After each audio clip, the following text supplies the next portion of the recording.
And you remember the big sins, but you don't remember the small, small sins. So if you were a person who spoke to a lot of girls, you remember one, two of them. The other six you don't even remember.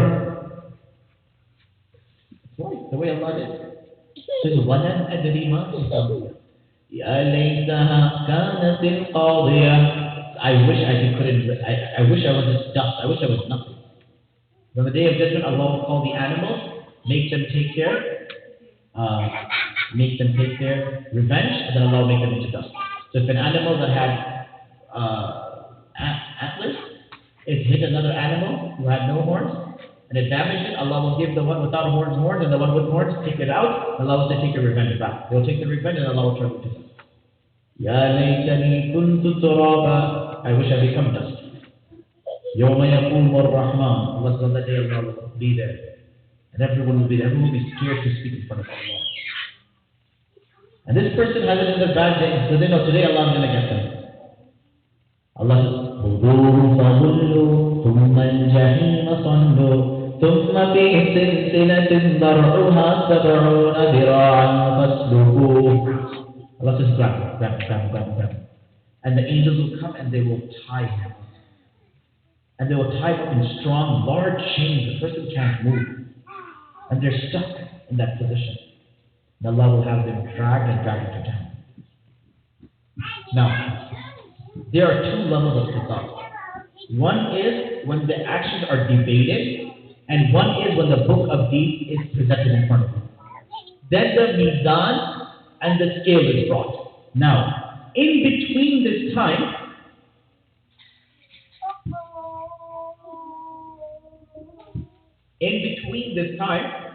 people will have an opportunity to make their claims. So you'll find a person who has mountains of good deeds. And Allah will say to that person that he has hajj and salah and charity and all that. And as he's about to enter Jannah, people will come and say, Ya Allah, we have a claim on this one, on these deeds. What do you mean? قَدْ شَتَمَ هَذَا وَقَدْ ضَرَبَ هَذَا. Ya Allah, he hates me, he said this to me, she said that to me, they made a meme about me, they backbited me, Allah forgive me. And Allah will say, okay, take their good deed. So you have this person who you judged in the masjid, who never did a single hajj in their life, but then they get your hajj. لَأَمِينَ الْمُذْنِبِينَ أَحَبْ إِلَى اللَّهِ مِنْ زَجْرِ الْمُسَفِّحِينَ. The regret of the sinners is more beloved to Allah than the pride of the pious. Okay, another person comes, never prayed a salah in their life, but you never paid them, you never were good to them. On the day of judgment, your salahs are given to them. Until all the good deeds disappear. And then a person will come and tell Allah subhanahu wa ta'ala, Ya Allah, this person harmed me, they said this about me, and I want my justice. And the man will say, Ya Allah, I'm done, I have no more good deeds, I have nothing to give. Allah will say, no, I know. He will tell that man, you take your sin now and throw it on him. So a person who never committed zina will have the death and the sin of zina. The one who never stole will have the death of stealing on their back. That is why if you make a sin against Allah, Allah can forgive you out of His grace. But if you make a sin against another person, Allah will hold it. And until that person doesn't forgive you, until that individual doesn't forgive you, Allah will not let you advance. Okay, that is one scenario. Now, after that, Allah subhanahu wa ta'ala will have the deeds weighed. Now, when the deeds are weighed, do you notice that Allah doesn't count the deeds on the Day of Judgment? Why?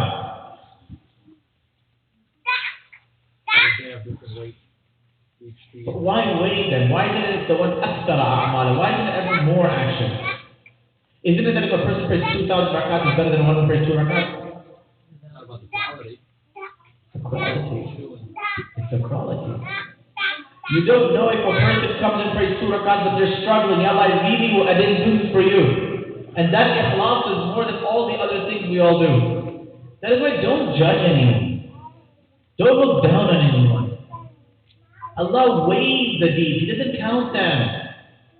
So Allah doesn't bring you a salah and say, okay, you have 1,000 and this person has 2 salah. Allah says, this person's 2 salahs, how are they and how are your 1,000 salahs? Allah says, I will weigh the deeds that day. And then after that, after the deeds are finally weighed, then every person will have to cross the sirat, the bridge. And there will be people of different speed. Some driving a Ferrari, some Tesla, and then some will be on a Prius. And others, skateboard, and then the others, their feet. Some will be so quick, before they know it, they'll be across the sirat. The sirat is as thin as a hair. This is how big the bridge is. This is the bridge. This is it. Underneath it is Jahannam. Opposite side is Jannah. And it's sharp as a sword. So the first person that goes, the fast people, they won't even realize. Before they even know, they're on the other side. Then the ones who are, some people will be slower, some will be crawling. And some, as they are going, there will be a small hook that comes and grabs them to pull them down. And another small hook, and another small hook. These are the small sins and the minor sins they did, and they're trying to pull them down. And for the major sins, may Allah forgive us and protect us, large hooks will come and grasp them in the class and try to pull them down. And then that person, may Allah protect us and save us, will cross the bridge. And then from there, the distribution of Jannah and Jahannam will take place. Now, what happens in Jannah, what happens in Jahannam, inshallah, we'll do in the future on a to-be-announced date. But just one thing to keep in mind, that even when we go to Jannah, we cross Jahannam. Did we notice this? Why? Okay, you appreciate that one. It's in the nature of humans to be inquisitive. You know, you want to watch a horror movie? You want to hear jinn stories? You want to hear about these things? Well, you don't want it to happen to you, but it's in our nature. وَهَلْ مِنْكُمْ إِلَّا وَارِدُهَا. Allah says everyone has to cross it. It's in our nature to look around and to tour it. So even before going to Jannah, we tour Jahannam and go. This teaches us that there is education in safar, in traveling. So your spring breaks are coming. Anywhere you go with a different mentality. Don't just go spend time with family and go. No, go with the ibrah, go with reflection, talk, and make them appreciate the surroundings around them. Inshallah. Jazakallah khair. If there's any questions, we'll take them for the next few minutes, inshallah.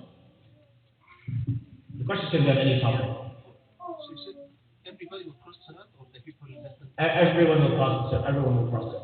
So they won't fall off Salat? So there are some people that obviously they're based on their sins, they will fall off Sirat. And then there is a whole other concept of distribution. So the ahwal of qiyamah, one thing to keep in mind is that it is not static, where everyone will follow the exact same pace or the exact same concept. You're waiting like no. The ahwal of qiyamah are very spread out, and the ahadith of qiyamah give this impression that different people will have different experiences, just the way in the dunya. Someone has a wealthy experience, someone has a poor experience, someone has a healthy experience, someone has a sick experience. So people will have different experiences on the day of judgment.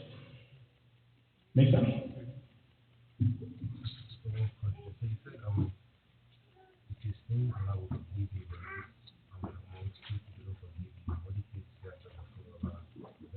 No, so the thing is that if you harmed anybody else, said something bad about them, accused them of something, Allah will forgive your sin until you don't ask them for forgiveness. Now let's say you ask them for forgiveness or they're dead or you don't know where they are. What can you do then? Then give some sadaqah on their behalf and say, Ya Allah, instead of them taking my good deeds on the day of judgment, here's some sadaqah, give it. Give the ajr to them. Oh, you have no idea yet for them? Then every night before you go to sleep, do dua, Ya Allah, if I hurt anyone doing something, put it in their heart that they forgive. Anyone else? Inshallah. Jazakallah khair for attending these last few sessions. May Allah accept and for barakah. I will give one last advice though, that up from now till Ramadan, do you have a sister question? Does anyone in the sister have a question? How are they going to ask her? Throw something about the wall? Yes. Can you give me blanket sadaqah just to your family? Yeah. Can I give a blanket sadaqah? Yes, you can.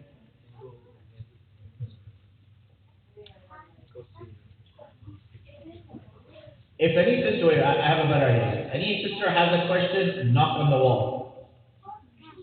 If nobody knocks on the wall, we know there's no question. Going once, going twice, there's no question. This is better than sending someone to the sister. Yeah. In the Qabr, you mentioned that he would see his Adam al Jannah wa Haram. So then, So in the qabr, there is people will see it, but their sadaqah jariyah can make it even better, or some sins that they left in the dunya can make them strip them and make it even worse, based on the a'mal that they have left behind. so still when he goes Yes, there's still possibility. So one last thing that I want to say, Ramadan is coming, Rajab has just started, Allahumma barik lana fi Rajab wa Sha'ban wa ballighna Ramadan. Rajab is the month where you plant the seed, Sha'ban is where you water it, and in Ramadan is where you harvest the fruit. Make it a habit that whoever is coming to the masjid, at least bring one more friend with you to the masjid. It could be a relative, it could be something, whatever it is, bring one person. No, you have to bring someone new. Your wife doesn't count. No, but I'm joking. Wife does count. Bring somebody. And what this does is that it builds a community. And you know how small communities grow? It grows by brothers and sisters going to someone and saying, let me pick you up from your house and take you to the masjid. That's how it grows. And that relationship is never forgotten. When I was a kid, about 5, 6 years old, my father used to spend Ramadan in Haram. So we had no one to take us to Tarawih. My mother didn't drive that time. And there used to be a person who used to drive half an hour to our house, pick us up, drive half an hour to the masjid, Tarawih, and bring us back home. He did that good deed when I was a 6-year-old kid. Years later, I became the individual who would give tarbiyah to his son. And then a day came when his son wanted to have a tattoo, and his mother called me and said, can you talk to him? And I was the one that spoke to him, and later on, when he died from Allah, he didn't get the tattoo. Now he's married and he's studying this and that. But the good deed you do as young, you never know that the person you are bringing to the masjid may end up one day being your imam. It happened to me. I seen it with I was a child. That I became their imam afterwards. So build it, grow it, and create a more community feeling. Make this more home. Inshallah. Jazakallah khair. You want to say something?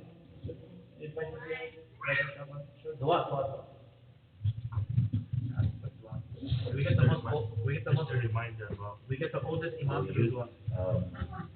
Our youth program, inshallah, this Friday. So please, have your youth come. It's a game night. So inshallah, it'll be enjoyable. We'll have snacks as well, refreshments. Pizza, mashallah, that's good. Everybody likes pizza, right? Alhamdulillah. Wait, where's the pizza from? That's also important. Papa John? No, it's DiGiorno. Yeah, probably Papa John. If you had inferred even I would come. Okay, so inshallah it's 7 plus. So 7 plus, so inshallah. MashaAllah, most of the youth are already ready for that, right? MashaAllah. 7 plus, so where does it stop? What if some of us are still kids then? If you can play FIFA, then that's fine. Okay. And also, we have other programs. Breakfast should then, I think, ends the month. Breakfast is on March 1st. Yeah, breakfast first of March. That's a Sunday. Yeah, so we have that as well. Yeah, sure. Fajr will be at 6 o'clock. 6 o'clock from? On the 1st. Oh, exactly. اللهم صل على سيدنا محمد وعلى آل سيدنا محمد وبارك وسلم. ربنا آتنا في الدنيا حسنة وفي الآخرة حسنة وقنا عذاب النار وقنا عذاب القبر وقنا عذاب الحشر وقنا عذاب الدين واحشرنا يوم القيامة مع المتقين مع الأبرار. اللهم إنا نسألك العفو والعافية في الدنيا والآخرة. اللهم إنا نسألك الجنة وما قرب إليها من قول أو عمل، ونعوذ بك من النار وما قرب إليها من قول أو عمل. اللهم اقسم لنا من خشيتك ما تحول به بيننا وبين معصيتك، ومن طاعتك ما تبلغنا به جنتك، ومن اليقين ما تهون به علينا مصائب الدنيا. ومتعنا اللهم بأسماعنا وأبصارنا وقواتنا أبدا ما بقيتنا، واجعله الوارث منا، واجعل ثأرنا على من ظلمنا، وانصرنا على من عادانا، ولا تجعل مصيبتنا في ديننا، ولا تجعل الدنيا أكبر همنا ولا مبلغ علمنا، ولا إلى النار مصيرنا، واجعل الجنة دارنا، واجعل الجنة دارنا. سبحان ربك رب العزة عما يصفون، والسلام على المرسلين، الحمد لله رب العالمين. Inshallah, we are grateful for Mashallah Mufti Sahib to come all the way from Plano. Mashallah, may Allah reward him.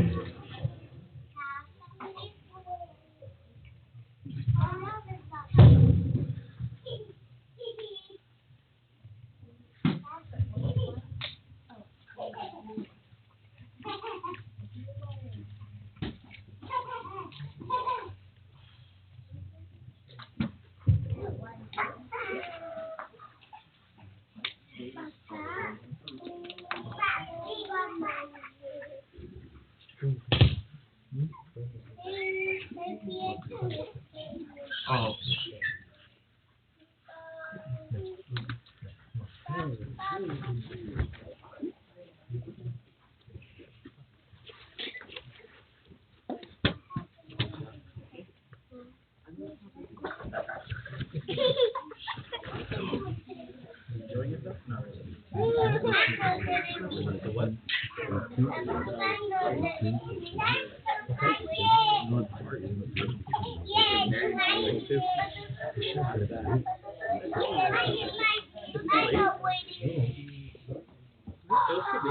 Oh no, it jumps that one. Oh, okay. It's still celebration? No. Oh. Because the way we organized it last time, I didn't have religion, so we actually set it 3 weeks ago. So that's how I managed it. And it was going to be a 3 shift, and the last one was going to have to be my mother, which was random. But yeah, thank you for the reminder. I'm just saying, the way I originally designed it, the Jahannam would have been after the daylight saving. But yeah, I'll change it. Thank you. I didn't know. No, I appreciate it.